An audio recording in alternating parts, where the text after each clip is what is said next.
happened in the housing market, interest rates. We talked about housing growth rates as well, and in certain areas of Sydney. So I'm going to hand it over to Ari and give us a little bit about your background, how come you switched your stitch into property and owning your own real estate agents. Okay, so a while ago, obviously, when I was about 17, 18, my parents or my mother owned a real estate company. She asked me to work for her, which I did while I was going through uni.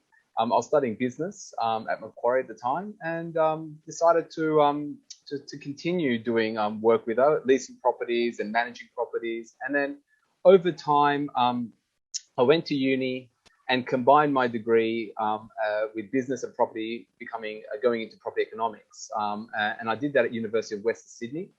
And from there, I got a secondment, or kind of a graduate swap program with University of Western Sydney and University of Reading, and went to England, finished off my degree there with honours in investment and finance and property.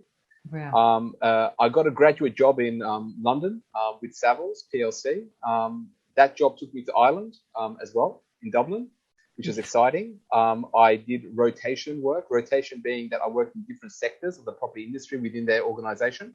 Right, wow. One of which was retail, the other was valuation, urban property management, portfolio management, and then I came offices, and then eventually new homes, which is like selling houses off the plan or units off the plan, but working with developers to source their sites and then source their buyers to buy a concept design from them. And I'll give you one example, which everyone should know.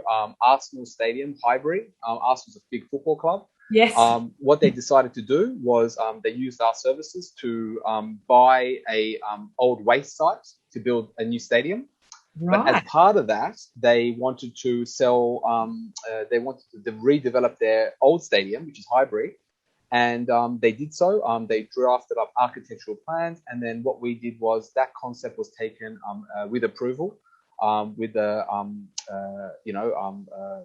councillors in London. But what happened was that once it got approved, we sold them off the plan, and we had this big launch event with all the Arsenal players and so on and so forth. And it was like selling like fashion and or movie tickets. It was fantastic, and we make a great event for it, which gave me a lot of experience because, we did it in a way that we had, let's say, 4,000 or 5,000 people lining up overnight to buy one of these units at Highbury. So we were selling a piece of history at the time, and that's how we marketed that scheme. But that scheme had to have a concept. It had to